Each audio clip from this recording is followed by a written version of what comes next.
ketika seorang jaksa yang selama ini dikenal memburu para pelaku korupsi justru berada di tengah pusaran sorotan. Publik pun mulai bertanya-tanya, apa sebenarnya yang sedang terjadi?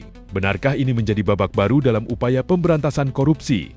Atau justru awal dari cerita yang jauh lebih besar? Nama Febri Adriansyah kembali menjadi perhatian nasional setelah rumah dinasnya dijaga ketat aparat keamanan di tengah rangkaian penyidikan yang dilakukan tim gabungan Korps Pemberantasan Tindak Pidana Korupsi Polri dan Polda Metro Jaya. Momen itu langsung menyita perhatian masyarakat, apalagi bersamaan dengan penggeledahan di sejumlah lokasi yang menghasilkan temuan brankas tersembunyi, uang tunai dalam jumlah sangat besar, mata uang asing hingga emas batangan. Oh, berangkat dia.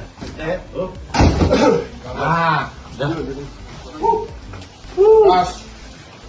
Oke. Nah. Oke. Izin ya, Bu RT. Ya. Ada kunci ada yang boleh kasih gitu.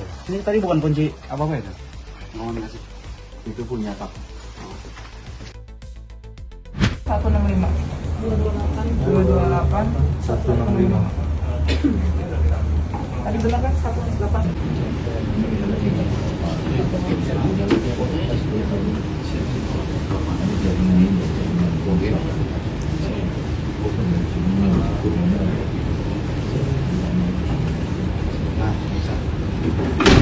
Alhamdulillah. Alhamdulillah bisa. Soalnya belum.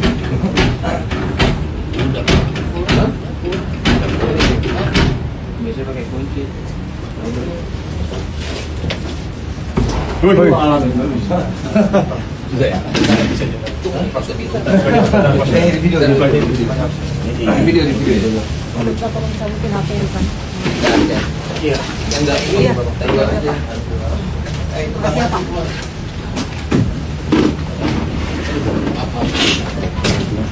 Bisa ya?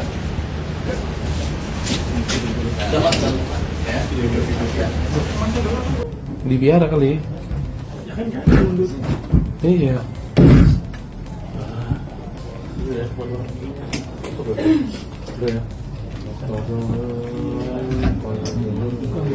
Buat orang.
Tinggal masukin barang baru aja lagi.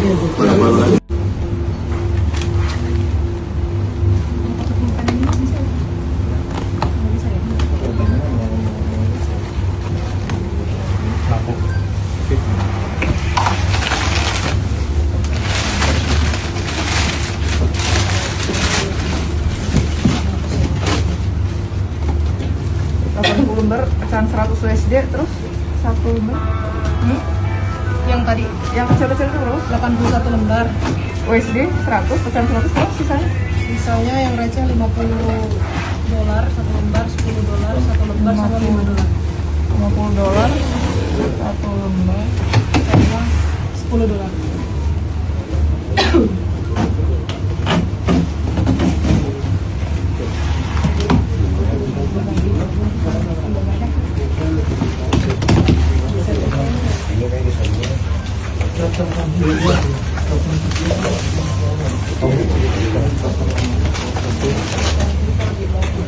Namun penting dipahami, Hingga saat ini, proses hukum masih terus berjalan. Belum ada putusan pengadilan yang menyatakan keterlibatan ataupun kesalahan Febri dalam perkara yang sedang diselidiki. Karena itulah, asas praduga tak bersalah tetap harus dikedepankan. Di balik sorotan yang kini mengarah kepadanya, Febri bukanlah sosok baru dalam dunia penegakan hukum Indonesia. Lahir di Jakarta pada 19 Februari 1968, masa kecil hingga remajanya justru banyak dihabiskan di Jambi. Dari sanalah perjalanan hidupnya dimulai. Setelah menyelesaikan pendidikan hukum, ia terus melanjutkan studi hingga meraih gelar doktor di bidang ilmu hukum. Bekal akademik itu kemudian membawanya meniti karier panjang di lingkungan kejaksaan. Kariernya dimulai sebagai jaksa di Kejaksaan Negeri Sungai Penuh pada tahun 1996. Setelah itu, ia terus dipercaya menduduki berbagai jabatan strategis, mulai dari Kepala Kejaksaan Negeri Bandung, Asisten Tindak Pidana Khusus di Jawa Timur, Wakil Kepala Kejaksaan Tinggi Yogyakarta dan DKI Jakarta, Kepala Kejaksaan Tinggi Nusa Tenggara Timur, hingga akhirnya dipercaya menjadi Kepala Kejaksaan Tinggi DKI Jakarta. Puncaknya terjadi pada Januari 2022 ketika ia dilantik sebagai Jaksa Agung Muda Bidang Tindak Pidana Khusus atau Jampitsus, jabatan yang menjadikannya salah satu tokoh paling berpengaruh dalam penanganan perkara korupsi berskala besar di Indonesia. Selama menjabat, namanya identik dengan berbagai pengungkapan kasus besar, mulai dari perkara Tata Niaga Timah, kasus BTS Kominfo, Jiwasraya, dugaan penyimpangan di PT Antam, hingga berbagai perkara lain yang menyita perhatian publik. Tak sedikit pihak menilai dirinya sebagai salah satu motor utama dalam upaya membongkar kasus-kasus yang selama bertahun-tahun sulit disentuh. Saya merasa kalau teman-teman di PISUS itu kerja waktunya tidak seperti bidang lain. Kadang dia datang pagi sampai malam, melakukan penggeledahan kadang sampai pagi, cari keberadaan tersangka juga jarang pulang.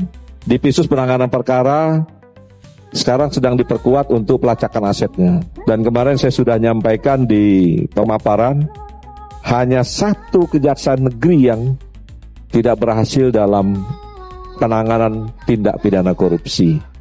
Yang lain clear, semua kita nilai cukup baik. Untuk kejaksaan, satu kata, jaya. Di sisi lain, publik juga mulai menyoroti laporan harta kekayaannya. Berdasarkan LHKPN yang dilaporkan per 31 Desember 2024, total kekayaan Febri Adriansyah tercatat sekitar 18,26 miliar rupiah.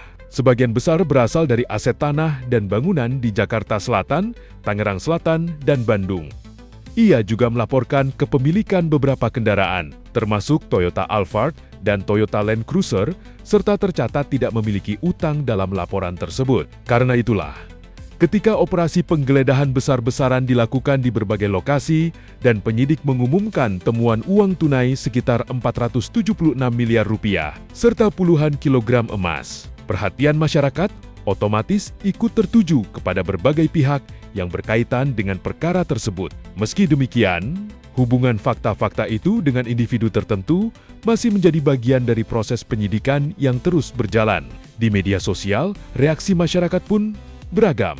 Sebagian besar mengaku lelah melihat kasus korupsi terus bermunculan. Banyak yang mempertanyakan mengapa praktik seperti ini masih berulang. Sementara masyarakat harus bekerja keras memenuhi kebutuhan sehari-hari, ada pula yang berharap seluruh aset yang berhasil disita benar-benar dapat dikembalikan kepada negara dan dimanfaatkan untuk kepentingan publik secara transparan. Bagi sebagian masyarakat, persoalan ini bukan hanya soal angka ratusan miliar rupiah, melainkan tentang rasa keadilan yang selama ini mereka harapkan. Kini, perhatian publik tertuju pada kelanjutan penyidikan yang dilakukan aparat penegak hukum. Kasus yang berkaitan dengan PLN, PT Asabri, hingga Krakatau Steel masih terus berkembang. Setiap langkah penyidik akan menjadi penentu arah dari perkara besar ini. Sementara itu, Febri Adriansyah kini menghadapi salah satu fase paling menentukan dalam perjalanan kariernya. Sosok yang selama ini dikenal berada di garis depan pemberantasan korupsi, kini ikut berada di tengah sorotan publik. Apakah semua pertanyaan yang berkembang akan terjawab melalui proses hukum? Ataukah akan muncul fakta-fakta baru yang mengubah arah penyidikan? Yang pasti, masyarakat berharap satu hal tetap menjadi prioritas, yaitu penegakan hukum yang transparan, profesional, dan berlaku sama bagi siapapun tanpa memandang jabatan maupun kedudukan. Karena pada akhirnya, kepercayaan publik bukan dibangun oleh opini, melainkan oleh fakta yang terungkap di ruang hukum. Kalau menurut kalian, apakah kasus ini akan menjadi titik penting dalam penguatan pemberantasan korupsi di Indonesia? Tulis pendapat kalian di kolom komentar.